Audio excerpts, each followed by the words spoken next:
Salam sejahtera buat kita semua. Bagaimana kabar anak-anak semuanya? Semoga dalam keadaan sehat dan baik. Tentunya masih semangat belajar walaupun di rumah.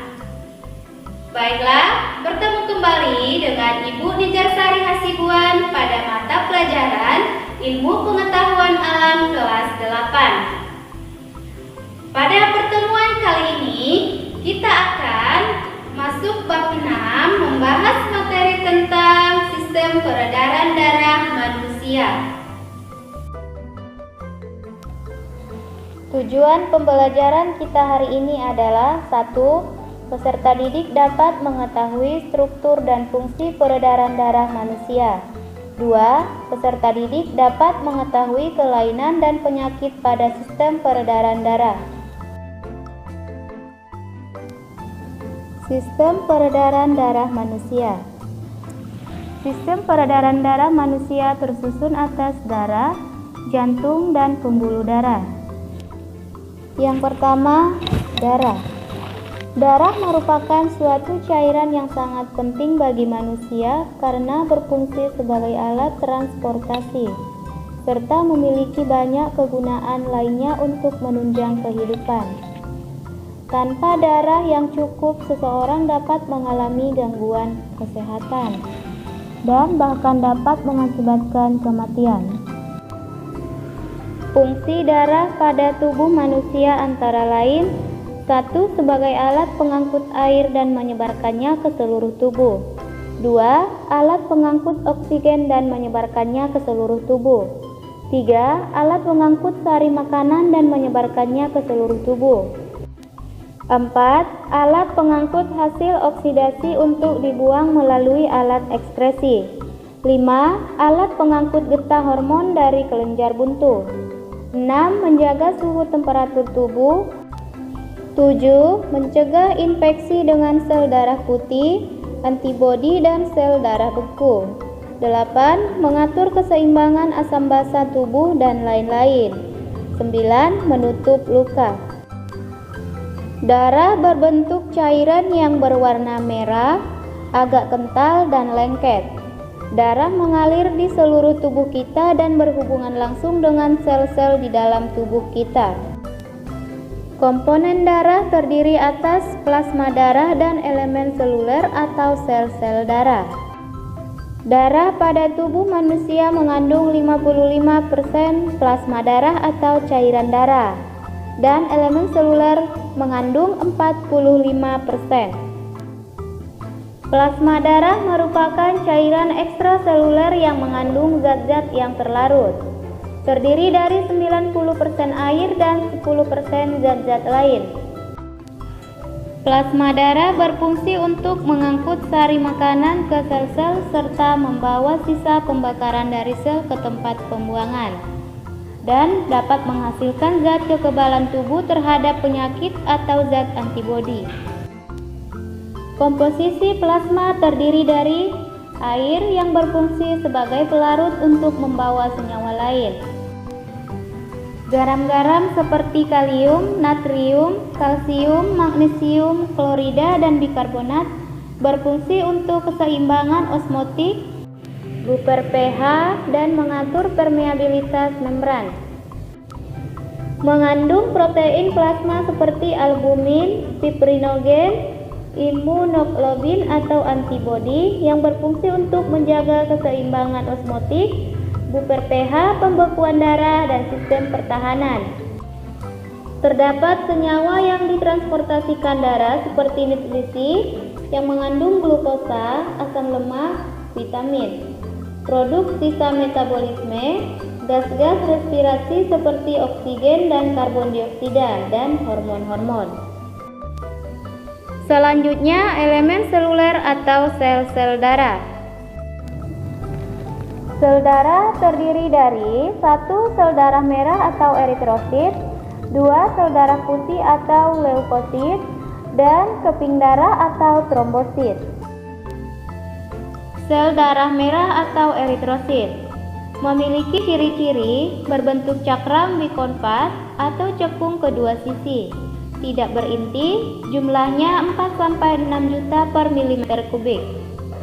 Dan bila dilihat satuan berwarna kuning tua pucat, tetapi dalam jumlah banyak terlihat berwarna merah.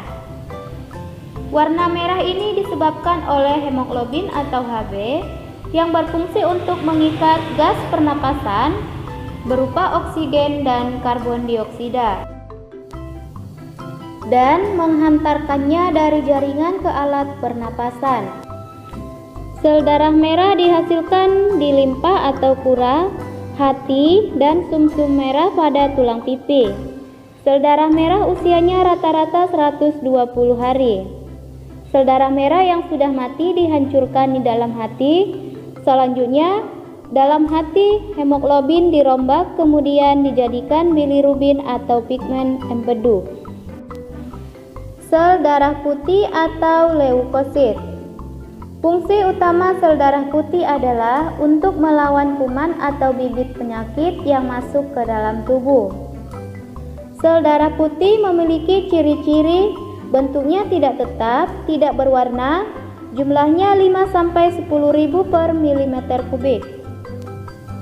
Sel darah putih dibuat di sumsum merah, kura, dan kelenjar limpa. Leukosit digolongkan menjadi agranulosit dan granulosit. Agranulosit terdiri atas monosit dan limfosit. Sedangkan granulosit terdiri atas neutrofil, basofil, dan eosinofil. Monosit yaitu yang berinti bulat atau bulat panjang dan besar, bersifat fagosit dan bisa bergerak cepat. Limfosit ada yang kecil atau hanya lebih besar sedikit dari sel darah merah, dan ada yang besar, berinti satu dan tidak dapat bergerak, berfungsi untuk kekebalan atau imunitas. Neutrofil dapat dibagi-bagi lagi menurut keadaan intinya. Ada yang berinti seperti batang, berinti bengkok, dan ada pula yang berinti bercabang-cabang, sifatnya adalah fagosit. Basofil yaitu berbintik-bintik kebiruan dan bersifat fagosit. Dan eosinofil mengandung bintik-bintik warna kemerahan yang makin bertambah jumlahnya bila ada infeksi dan bersifat fagosit. Keping darah atau trombosit adalah bagian-bagian sel atau fragmen-fragmen sel yang dapat menghentikan aliran darah dari pembuluh darah yang pecah. Memiliki ciri-ciri keping darah tidak teratur dan tidak mempunyai inti. Jumlahnya 250-500.000 per milimeter kubik. Masa hidupnya hanya 8-14 hari. Kemudian diproduksi pada sumsum merah. Keping-keping darah berperan penting pada proses pembekuan darah, proses penutupan luka, dan pemulihannya. Peristiwa pembekuan darah dimulai dari luka yang diperoleh suatu jaringan tubuh, dan trombosit yang menyentuh permukaan luka yang kasar akan pecah dan mengeluarkan enzim trombokinase. Maka enzim trombokinase yang ada pada trombosit akan mengubah protrombin dengan bantuan vitamin K dan ion kalsium menjadi trombin, yang mana protrombin adalah enzim yang belum aktif, sedangkan trombin merupakan enzim yang sudah aktif. Dan ion kalsium merupakan zat yang dianggap sebagai akselerator, yaitu zat yang mempercepat perubahan tersebut. Kemudian, trombin mengubah fibrinogen menjadi fibrin, yang berbentuk seperti benang-benang. Fibrinogen ini adalah protein yang larut dalam plasma darah. Dan benang-benang fibrin inilah yang berfungsi untuk menutupi luka. Perhatikan skema proses pembekuan darah tersebut.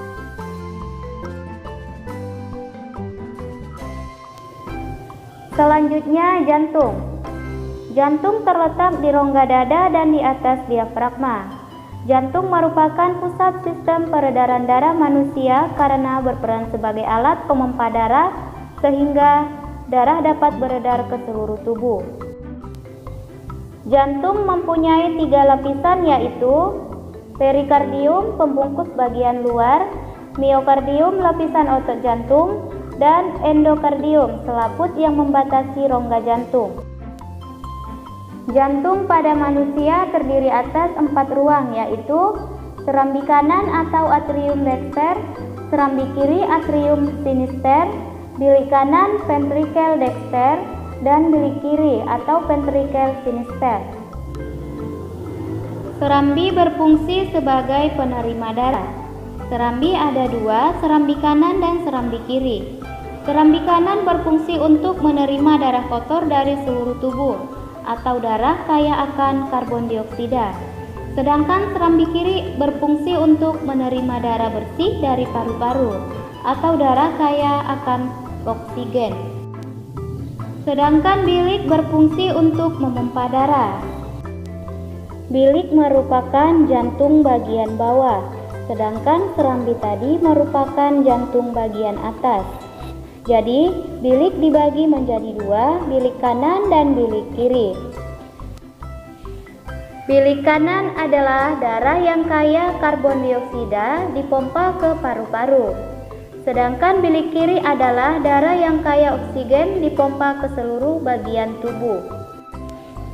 Di antara serambi kanan dan kiri dan antara bilik kanan dan kiri dipisahkan oleh yang namanya sekat.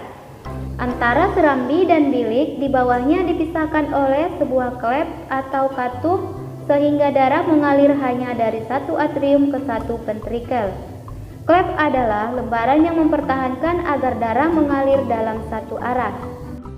Jantung terus-menerus bekerja memompa darah ke seluruh bagian tubuh. Bila serambi jantung mengembang, maka jantung menghisap darah dari pembuluh balik masuk ke dalam serambi kanan.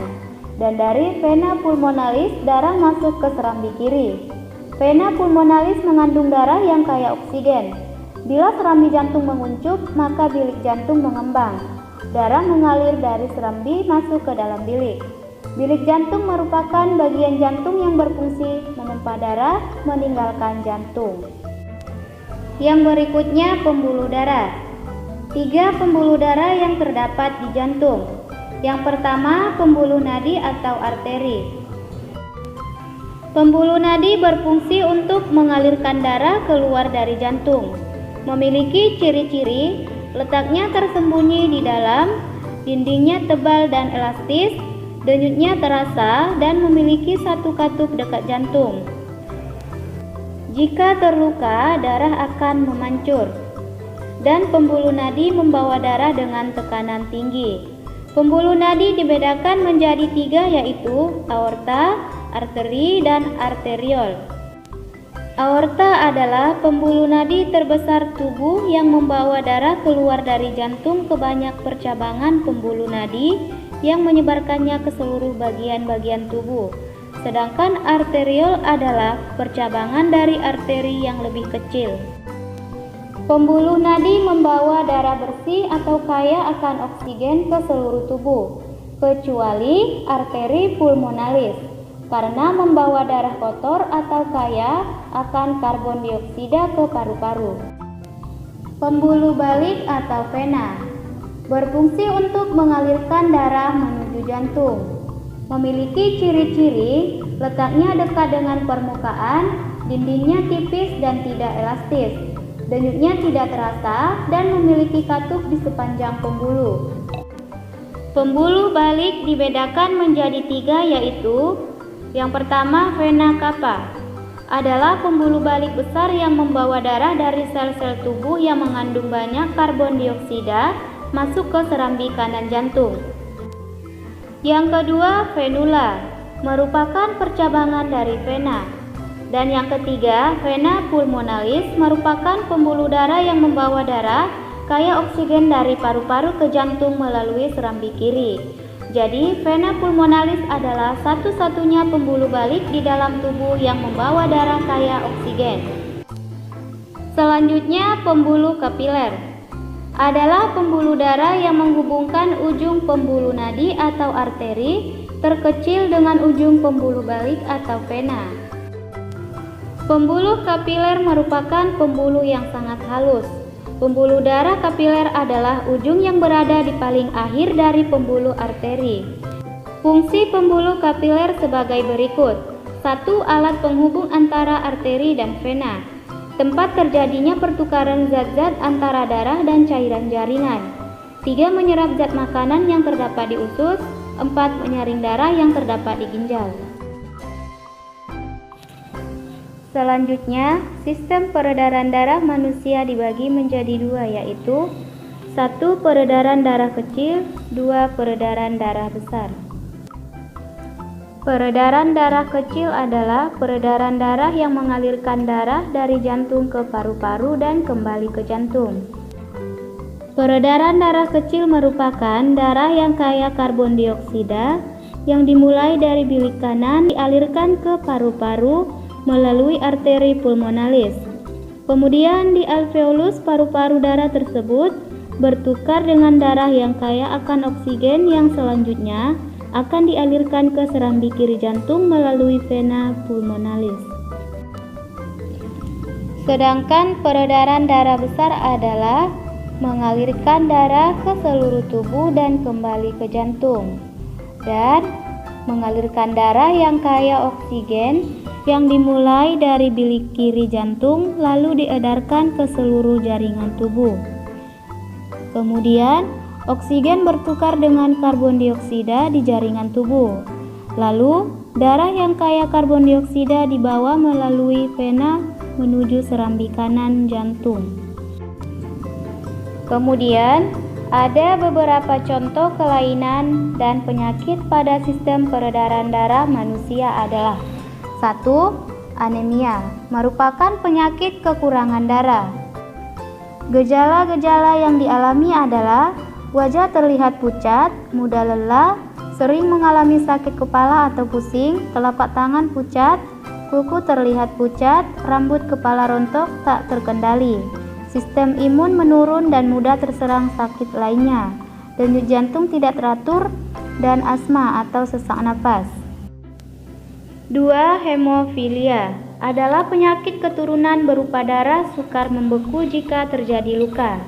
Darah akan terus mengalir lewat luka sekecil apapun sehingga penderita meninggal karena kehabisan darah. Hemofilia ini adalah kelainan genetik pada darah yang disebabkan adanya kekurangan faktor pembekuan darah. 3. Leukemia terjadi karena produksi leukosit terlalu banyak atau tidak normal sehingga sel-sel leukosit tidak matang dan fungsi imunitas tidak optimal. Leukemia dapat mengganggu produksi eritrosit dan trombosit sehingga menyebabkan anemia dan hemofilia. 4. Tekanan darah tinggi adalah kondisi medis kronis dengan tekanan darah di arteri meningkat yang menyebabkan jantung harus bekerja lebih keras dari biasanya untuk mengedarkan darah melalui pembuluh darah. 5. Tekanan darah rendah biasanya mengalami pusing-pusing dan jantung berdetak lebih cepat.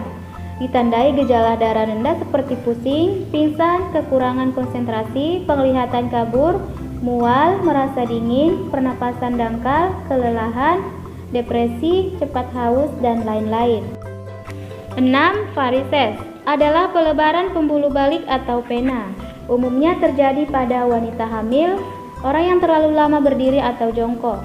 Varises merupakan pembengkakan dan pelebaran pembuluh darah vena yang biasanya terjadi pada bagian kaki akibat penumpukan darah. 7. Hemoroid adalah pelebaran pembuluh balik atau vena di sekitar anus atau sering disebut ambeien. 8. Keracunan gas karbon monoksida akan membentuk karboksihemoglobin yang mengakibatkan hemoglobin tidak mampu mengikat dan mengedarkan oksigen. Hal ini dapat terjadi misalnya akibat menghirup asap rokok atau asap kendaraan bermotor.